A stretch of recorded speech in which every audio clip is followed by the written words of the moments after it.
उत्तर प्रदेश के नोएडा, ग्रेटर नोएडा और यमुना अथॉरिटी के किसान अपने मुआवजे की मांग को लेकर अड़े हुए हैं। इसी बीच में पुलिस ने कई किसानों को हिरासत में ले लिया है। यहां तक कि पुलिस ने लाठीचार्ज भी कर दिया है। नमस्कार, मैं विद्यासागर उपाध्याय, राष्ट्रीय प्रवक्ता सवर्ण विकास मंच के रूप में आपसे रूबरू हो रहा हूं। दशकों से देश का किसान अपनी मांगों को सरकार के सामने रख रहा है।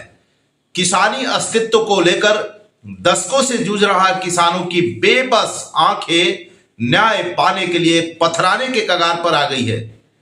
इन किसानों की बेबसी पर जरूर चंद लाइनें मैं कहना चाहूंगा। मेरे खेत की मिट्टी से पलता है तेरे शहर का पेट, मेरा नादान गांव अभी भी उलझा है किस्तों में। खेतों का पानी अब आंखों में आ गया है, मेरे गांव का किसान अब शहरों में आ गया है। कितना भी डिजिटल हो जाए मेरा हिंदुस्तान, लेकिन देश की शान देश की किसानों से ही है। एक ईमानदार किसान को डरे हुए हमने देखा है, मेहनत करने के बावजूद भूख से लड़ते हुए देखा है। भगवान के भरोसे है ये जमींदार, सरकार कोई भी हो नहीं है कोई इनका जिम्मेदार।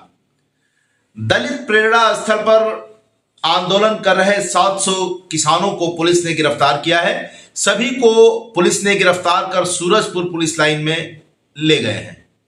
आपको बता दें कि किसानों का कहना है कि इससे पहले प्रदर्शन कर रहे हमारे किसान नेता सुखबीर खलीफा, जो आज के दशकों पहले सुखबीर खलीफा ने किसानों के पक्ष में अपनी मांगों को सरकार के सामने रखा था, तो उनकी मांगों को लेकर आईएनएस को बताया था। 10% विकसित प्लाट 2013 में भूमि का अधिग्रहण एक्ट बनाया गया। उसको धरातल पर उतरवाने के लिए हमारा प्रदर्शन है। गौतम बुद्ध नगर के किसानों को 4 गुना मुआवजा नहीं दिया जा रहा है। पिछले 10 सालों में एक बार भी सर्किल रेट में बढ़ोतरी नहीं हुई है और जमीन को लूटने का बड़ा प्लान बनाया जा रहा है। किसानों को जमीन का पैसा नहीं दिया जा रहा है। इन सभी के विरोध में किसान का प्रदर्शन जारी है। उन्होंने आगे कहा कि प्रदर्शन को लेकर हमारे कई पड़ाव हैं। 25 नवंबर को ग्रेटर नोएडा, 28 नवंबर को यमुना और 2 दिसंबर से यहां किसान प्रदर्शन कर रहे हैं। अभी अथॉरिटी, प्रशासन और अधिकारियों का कहना है कि हम आपकी समस्या का समाधान कराएंगे। जुमलेबाजी हो रही है, धरातल पर किसानों के लिए कुछ नहीं हो रहा है। देश में 5 लाख एजुकेशन कार्ड की मांग को रखने वाले गैर राजनीतिक संगठन सवर्ण विकास मंच ने किसानों के नोएडा से दिल्ली कूच करने पर सरकार से कहा है कि सरकार किसान की खुशहाली के लिए किसान आयोग का गठन करे। किसान आयोग गठन करने से किसानों की समस्या आसानी से हल होगी और उन्हें आर्थिक रूप से मजबूती भी मिलेगी। सवर्ण विकास मंच के राष्ट्रीय अध्यक्ष माननीय श्री अजीत सिंह ने बयान देते हुए कहा है कि देश की सरकारों ने अन्य दाताओं के विषय में नहीं सोचा है। किसानों की उपज का लाभ कंपनियों ने जमकर उठाया। देश के उद्योगपतियों का विकास हो गया, मगर किसान जहां था वहीं पर आज भी ठहरा हुआ है। सरकार ने किसानों का सर्वे कराने की भी नहीं सोची कि किसान की मौजूदा समय में आय कितनी है और उनका जीवन यापन कैसे चल रहा है, उन्हें जो सरकारी योजनाओं का लाभ दिया जा रहा है वह पर्याप्त है या नहीं है। इन सारी चीजों से सरकारें बेखबर रही हैं। यह बेहद ही चिंता का विषय है। हम सवर्ण मंच के तरफ से, सवर्ण विकास मंच के तरफ से प्रधानमंत्री नरेंद्र मोदी से मांग कर रहे हैं कि देश के किसानों की समस्या को दूर करने के लिए किसान आयोग का गठन किया जाए। इसको लेकर हम प्रधानमंत्री को पत्र लिखेंगे। जरूरत पड़ने पर दिल्ली भी कूच किया जाएगा। आपको बता दें कि अब तक किसानों को सिर्फ झूठे आश्वासन दिए गए हैं। ऐसे वादे बंद होने चाहिए।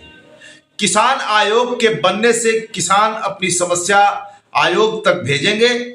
इस आयोग का चेयरमैन पढ़े लिखे और खेती किसानी की समझ रखने वाले व्यक्ति को ही बनना चाहिए। जिस दिन यह आयोग बनेगा निश्चित तौर पर किसानों के हालात बदलेंगे। दिल्ली में अपनी मांगों को लेकर आंदोलन करने वाले किसान नेताओं से मैं अपील करना चाहूंगा कि वह किसान आयोग के गठन को लेकर सरकार पर दबाव बनाए। सवर्ण विकास मंच का किसान आंदोलन को पूरा समर्थन है। उन्होंने कहा कि सवर्ण विकास मंच वर्ग की चिंताओं को दूर करने के लिए एजुकेशन कार्ड न्याय यात्रा बिहार राज्य के नालंदा विश्वविद्यालय से निकालने जा रहा है। यह यात्रा वाराणसी तक आएगी। इसको लेकर हमारी तैयारी भी तेज हो गई है और आने वाले समय में यदि आवश्यकता महसूस हुई तो पूरे देश में किसान न्याय यात्रा भी निकाली जाएगी। मैं उत्तर प्रदेश सरकार को आगाह करना चाहूंगा कि यदि आपने किसानों की समस्या को ठीक से नहीं सुलझाया तो आज तो आपके बल्ले बल्ले हैं, लेकिन कल आप निठल्ले हो जाएंगे। सवर्ण विकास मंच के हजारों लाखों युवा किसानों के साथ हैं। आपने हमारी बात को ध्यान से सुना। किसानों की धरती भारत माता को प्रणाम करते हुए मैं आपके प्रति आभार प्रकट करता हूं। पुनः आपके समक्ष कुछ राष्ट्रीय ज्वलंत मुद्दों के साथ लाइव आऊंगा। जय हिंद, जय भारत।